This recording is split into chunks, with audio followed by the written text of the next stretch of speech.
Breaking news, panalo na si Kermel Moton via corner stoppage sa round 2. Nag-improve ng kartada ni Kermel Moton sa 9 wins, wala pang talo. Ito nga po ang alaga ni Floyd Mayweather mga boss, at sinabi rin ni Kermel Moton, handa siya lumaban sa undercard ni Manny Pacquiao versus Floyd Mayweather.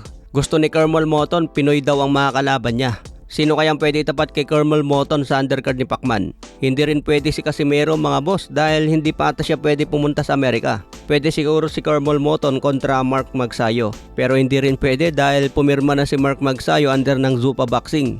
Kaya sino kayang pwedeng itapat kay Kermel Moton? Samantala Dillian Whyte, bago pala lumaban si Eman Bacosa, pinagdasal pa mga boss.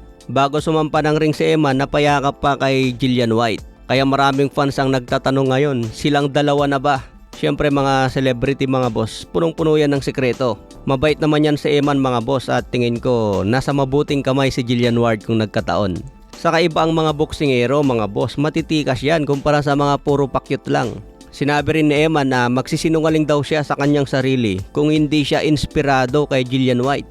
Kaya inspired daw siya na lumaban dahil kay Dillian Whyte. Kaya baka natin ang susunod na laban ni Eman Bacosa mga boss. Kailan kaya siya mapunta sa Amerika para mapalaban sa mga malulupit? Base kasi sa nakalaban niya kahapon na Indonesian, hindi ito skilled boxer.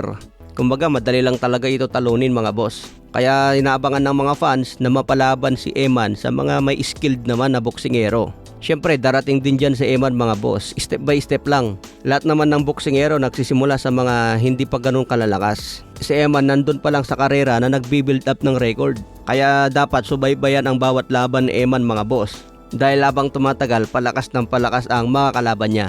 Kahit hindi na magboxing si Eman mga boss, panalo na kay Dillian Whyte. Doon pa lang paldo na mga boss. Sa iba pang balita, nagkarap naman si David Benavides at Jay Opitaya. Sinabi mismo ni Benavides na gusto niya kalaban si Jay Opitaya sa future. Pero sabi ni Benavides, matapos niya talunin si Zurdo Ramirez, target niya si Bivol at Artur Beterbiev. Bago daw niya harapin si Jay Opitaya ng cruiserweight. Magandang laban ito sa cruiserweight dahil bakbakan for undisputed belt. May laban pa si Jay Opitaya ngayong March 6 kontra Brandon Glanton. Ito ang unang laban ni Jay Opitaya under ng Zuffa Boxing. Sa iba pang balita, Alexander Usyk, binabati ko siya bakit daw nakataya ang kanyang WBC belt laban sa isang kickboxer na meron lang isang panalo sa boxing. Dapat daw hindi nakatayang WBC belt dito dahil wala naman sa rankings itong kickboxer. Kaya binabatikos na naman ang WBC sa moves na ito dahil marami naman daw ang karapat-dapat na labanan ni Usyk sa kanyang challenger. Pero bakit itataya ang kanyang titulo laban sa isang kickboxer?